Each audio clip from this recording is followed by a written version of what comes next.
I think we can slowly start. Probably there are a few people still coming and joining in.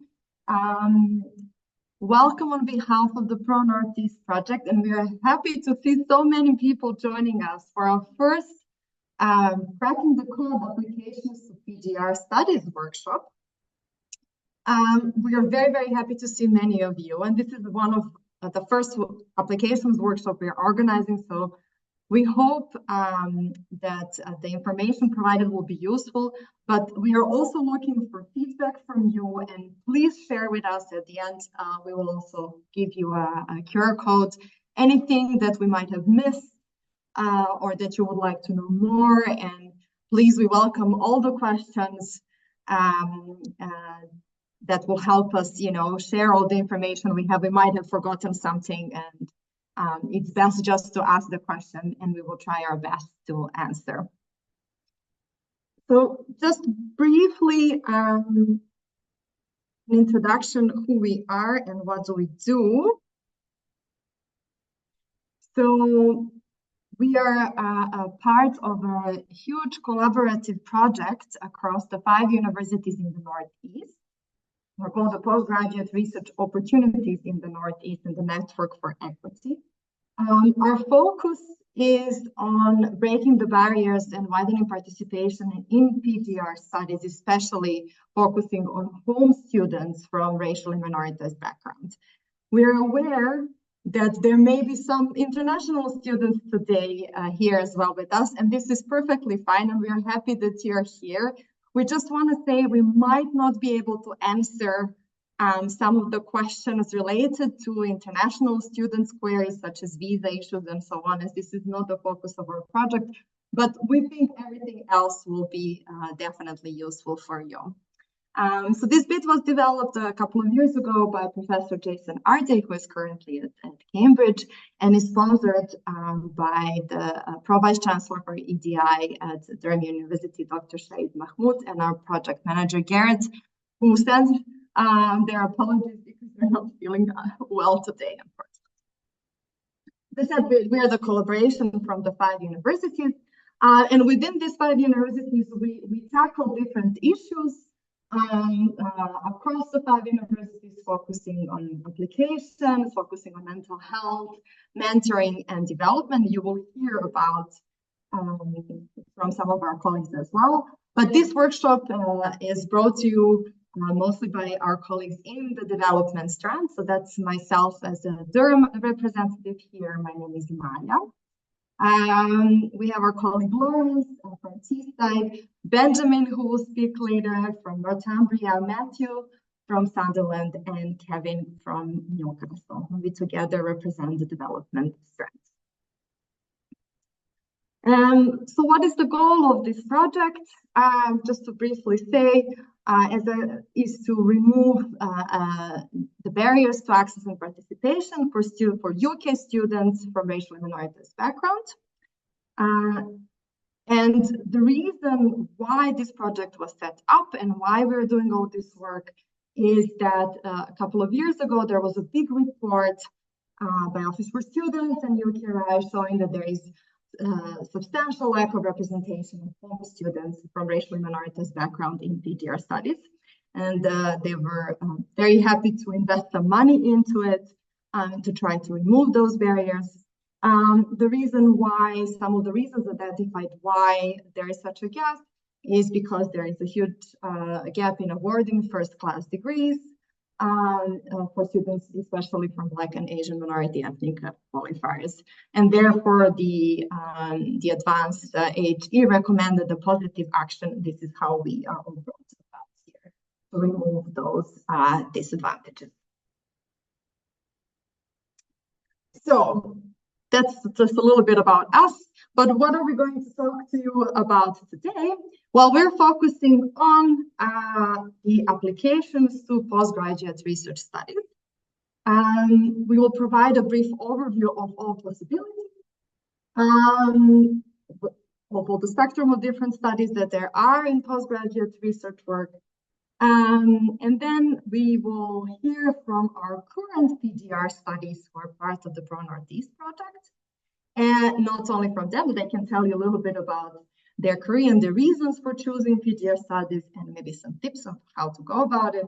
We will also hear from our academics on the Pro Northeast, Dr. Trevor James and Benjamin Ajibade, who will talk a little bit about what happens after the PGRs. And then we will have several Glyn and Debbie, directors of PGR studies, talk to you a little bit about what does the application process entail and how to go about it, what are the relevant documents and things you need to be thinking about. Benjamin will also share a little bit about how to find a supervisory team and what are some of the funding opportunities in the Northeast, specifically for our universities here. So to start with, perhaps some of you have experienced, but I have surely experienced the confusion with a lot of acronyms flying around describing what are all possible PGR, postgraduate research studies. And I've had to learn as well a few of the acronyms. So we thought we're starting to try to kind of like define certain things and help you navigate the huge space. And especially this is important because PGR or postgraduate research studies are slightly different from the undergraduate or postgraduate thought studies because they can last, they can take 1 year of your time or maybe 2 to 4 years of your time, depending of your availability. They include various components. Usually people think it's only about the research, but actually some postgraduate research studies also include taught courses as well as practical and work experience. PGR studies can be done both full-time, where you're only committing 1 or 4 years of your time just to these studies, or can be done part-time, actually in combination with other. And most importantly, there are opportunities for these studies to be funded. There are different scholarship bodies, but you can also engage and self-fund. So the first thing you have to ask yourself if you're thinking about PGR, postgraduate research study, is, how much time do you have actually? And how willing are you to commit to research studies? And if you just really want a taste of it and you're not really sure whether you want to commit 2, 3, 4 years, then the best possibility for you at the moment could be to do a research master. So research master is typically 1 year long. If it's part-time, then maybe up to 2 years. And there are different options and different, again, acronyms existing within the research master option. First thing and the most classical is the Masters of Research, which contains and focuses on research training, does include some of the taught modules, and typically ends with a larger dissertation, oftentimes between 40,000 to 50,000. There's also Masters of Philosophy and MPhil, which typically includes just the research training and a longer dissertation as well, not so much the course. Some of you have sent us questions and asked whether, for instance, this applies to all disciplines. It does. In some disciplines, it has a specific acronym and name. For instance, in law, there's a research master's in law that's acronym is LLM, and that also includes just focusing on research in this specific discipline. There is also something called the Masters of Letters, typically for arts and humanities programs, which again, similarly to the EMS, can include some taught modules, but also research training.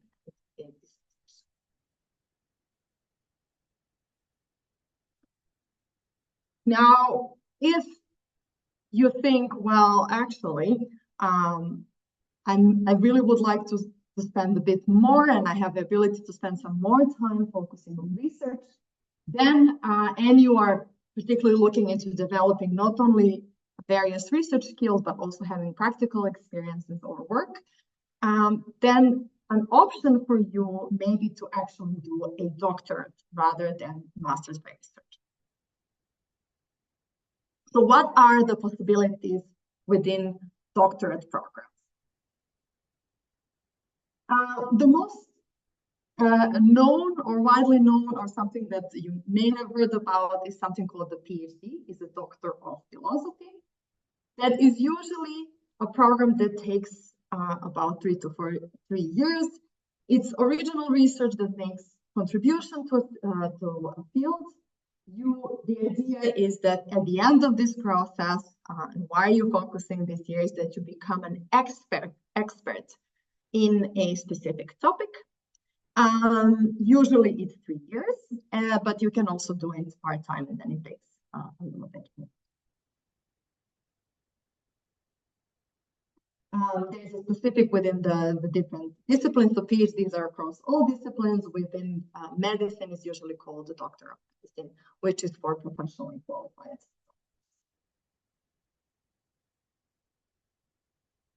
However, and I know that there were also the questions, can you immediately from undergraduate programs go into a doctorate? Yes, you can.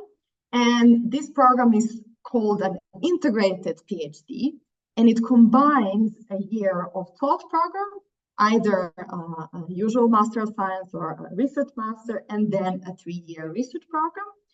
And it's really ideal for those who do not have yet a master's degree.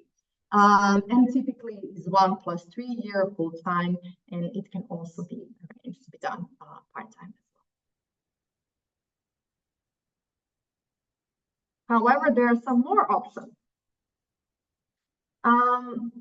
Perhaps you're not, and you're thinking you don't want to spend all the time focusing on research, but you actually want to combine your work experience or gain some work experience, and that is also possible. And those programs are usually called the collaborative and industrial doctorates. So you can do and pursue your PhD research while being employed. What typically then happens is that you have a supervisory team, so a team that helps you and guides you, that consists of somebody from a university or academic research institute background and someone from your work.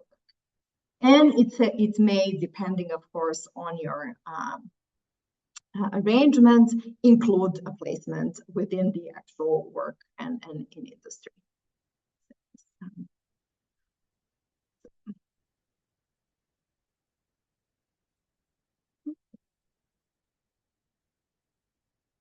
And there are also something called professional doctorates, where typically the research, so this is very common, for instance, in the area of clinical psychology, where you do have research designated time, but you also have taught modules and you have a placement within specific fields. And your research here, which is really important, is really informed through your practice and things you're doing.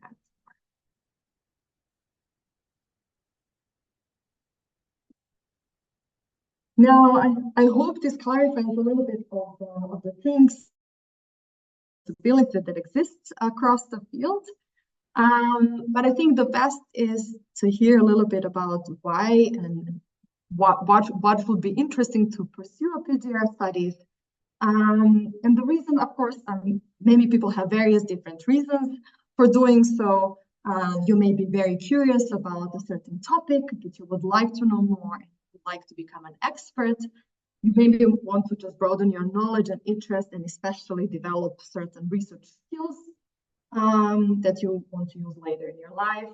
And you may be thinking about, different possibilities, both having a career in academia, but also outside in industry or in public civil service. So all of this, as I said, people have various different motivations to pursue PGR studies. And we will hear later a little bit from our current PGR students and their. So, of course, I think some of you who have sent questions have been wondering, okay, well, if I even engage in this, what kind of career options I have after PGR studies? And one thing, and there is information more out there, for instance, also on this website that can help you find a suitable PhD or PGR studies, is that with postgraduate research studies, you have the same possibilities within and outside, especially outside of academia, the same as if you would be doing a postgraduate thought program.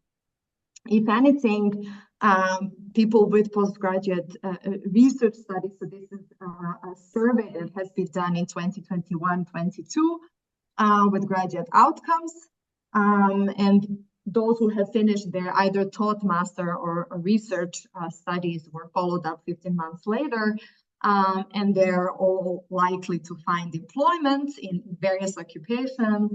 And for instance, where there is perhaps a bigger difference between the taught masters and the research occupations is in the various professionals and specialists are more likely also to have a research degree.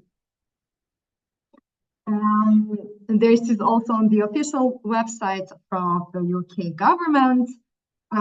So this combines the number of people who have finished either taught or research postgraduate programs, comparing to the graduate and those who did not have a graduate program.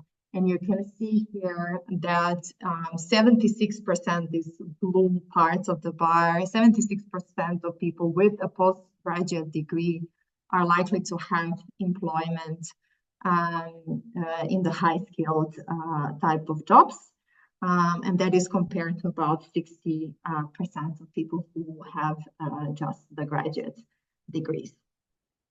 So in the sense, it's definitely possible to have career and very successful careers with a research degree afterwards, but we will hear now more from people who have stayed and pursued an academic career after their PhD degree. Trevor?